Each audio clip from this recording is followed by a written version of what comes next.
Hello everyone, welcome back to the shop. Actually, we're not in the shop, we're outside. It's a beautiful sunny day. Not bad considering the weatherman said it was going to rain all weekend. But if you've watched my channel for any length of time, it's been about 2 years now, almost 2.5 years. I've been working on this Mercury 39. It's a 3.9 horsepower engine. It's a two-stroke. They used to be a really, really good engine. They were sought after because they idled really low.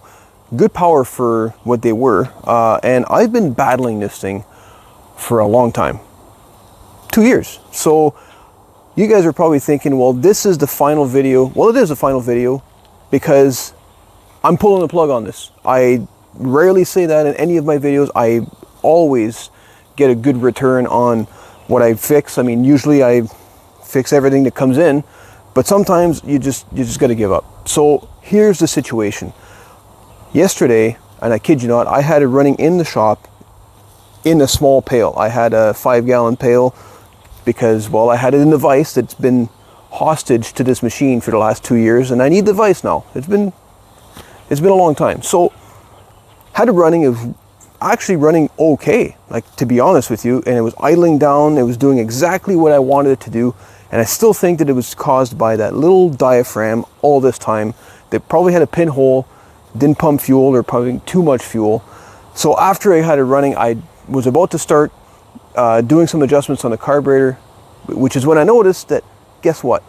It wasn't pumping water anymore. And if you've been watching my channel, that's what started the whole thing, because I had it running in this barrel 2 years ago, running really good, and then all I wanted to do was change the water pump because, well, the water pump is old. This is a 67, I think, based on the serial number.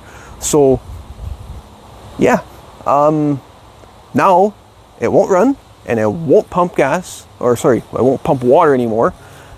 2.5 years of trying. What's my final diagnosis? Well, I honestly think at this point it's crank seals, because it runs one day, doesn't the next. The water pump, well, that's possibly my fault, because after doing a little bit of reading, a little bit more informational stuff, I found out that these engines need at least 6 inches of water above the water pump housing. 5-gallon pail doesn't provide you that. So it's possible that I burnt out the water pump trying, which is, I mean, I don't know, I think it would have been lubricated in that water pail. But anyways, so yeah, that's it. I'm done with this. So what I have done, and just to make this interesting, I went in the shed and I found, if you guys again have been watching my channel for a little bit, I found another engine so that I could tinker with, because, well, this other Mercury has been making me question my mechanical abilities for this much time. So this is an Elgin. This is a 7.5 horse engine, another two-stroke. Honest to God, guys, it has been sitting in my shed for, well, as long as this one's been here. So I decided, well, I'm going to see if it runs, and well, don't make a liar out of me, because this thing was just running really good. But again, it's not pumping water, so I won't be able to run it for too long. But just to prove to you guys that, yes, I can make stuff work. Throttle, choke, let's prime this up, and a couple of pulls. See?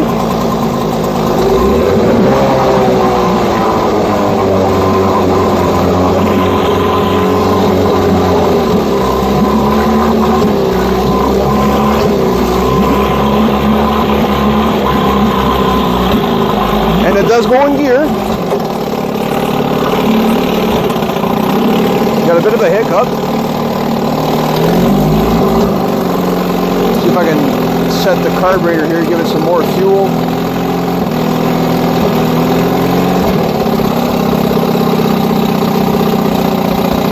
There you go. You can putt around all day with this. Problem is, I don't think it's pumping fuel, or sorry, water. Again, I don't know much about these engines, guys, but all I do know is that in order to do any kind of reversing, this engine flips all the way around. so you would have the handle facing the back of the boat, but it's running, it's idling, it was idling, but it's probably running out of fuel. That's another issue I think it has, is it doesn't, see, theoretically, right now, if I was to prime this ball, it would be firm. If it's not, that means that it's not pumping fuel. It's decently firm, so that's okay. Will it go again? A little bit more fuel. See if I can do this one-handed here. Oh, come on, girl. I don't know what engine, what the year is on this thing, but there is a model plate over here. Come on. More throttle. Hard to do with one hand. And I gotta admit, this is actually a little bit easier to pull over than that Mercury. I was ripping my shoulder apart. Okay, too much choke. Come on. You were just running. See, this is what happens to older outboards and me. I don't think you like me. Okay, well, it was running, as you guys saw there. I'm gonna maybe try and keep it going after, but maybe two-handed.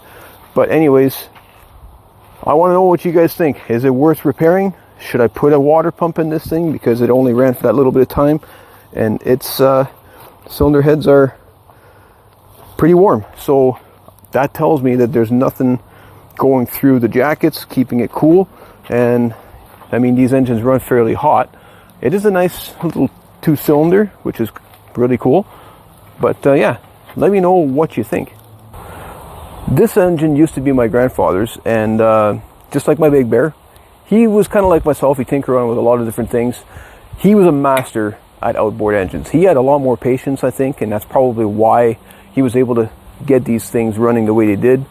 Now, I'm also sad because, like I said, my diagnosis on this is crank seals. I would have to do like a leak down check and all that stuff to make sure that it would actually in fact be that. But based on my knowledge of 2-stroke engines, it's what it is, and I can't get those anymore. If you're not familiar with 2-stroke technology, why are 2-stroke engines so prone to crank seals, and why are they so important? Well, let me see if I can explain that a little bit better. I'm going to take the cover off this thing.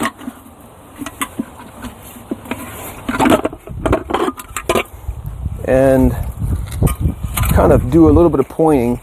I don't have my camera person today, so it might be a little bit far, but on a 2-stroke engine, what you have is you get your fuel and oil, or your lubricating oils, coming in through the carburetor. They get metered from there, but then from the carburetor they go down into the crankcase, they get mixed up, they go around all the lubricating, and they lubricate all the components such as your bearings, your connecting rods, all that stuff inside there.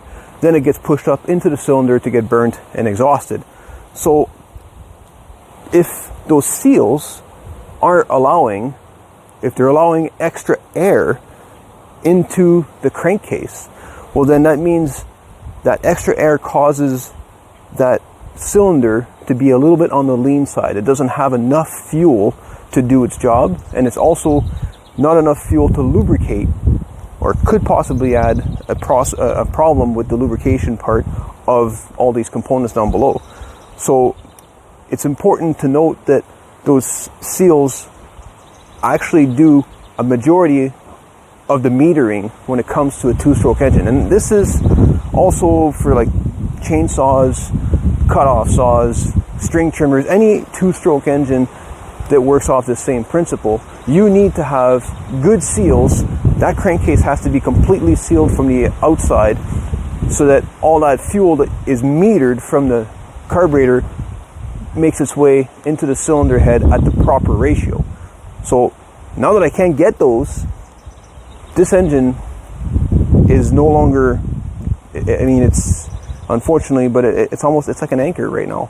And it's really saddens me, because I remember using this engine on a boat fishing when I was younger. I was probably like 14 years old, going out fishing with my cousins. And this was the engine that we used because, well, it was at the time not super powerful, so we couldn't necessarily get into too much trouble. And it gave us a little bit of understanding of how outboards worked, because this engine was old when I was young. So we didn't have that newer stuff, technology, new, you know, fancy EFI like we have now. But anyways, I'm rambling on. Guys, I wish I could have showed you a video where this thing was actually running, fixed, ready to go, but like I said, I'm pulling the plug. That's it for this one. And I usually give you guys a little bit of a, you know, tip of the day at the end of the video, if you guys have all sat around for that part. And I'm going to say, well, sometimes you just got to learn how to call it and do your research, I guess, before you dive into anything like this. Before I start spending more time on this Elgin, for example, I'm going to see if there are any parts available. It might be worth doing that. Do a little bit of homework before you spend too much time, because your time is valuable, and sometimes it's best to spend it with your family and friends rather than doing like I do sometimes and spend a lot of time in the garage working on these things. Anyways, guys, thank you so much for watching. Short video, kind of a side one for me, but I hope you guys enjoyed it. If you did, give me a thumbs up, and I will see you all in the next video.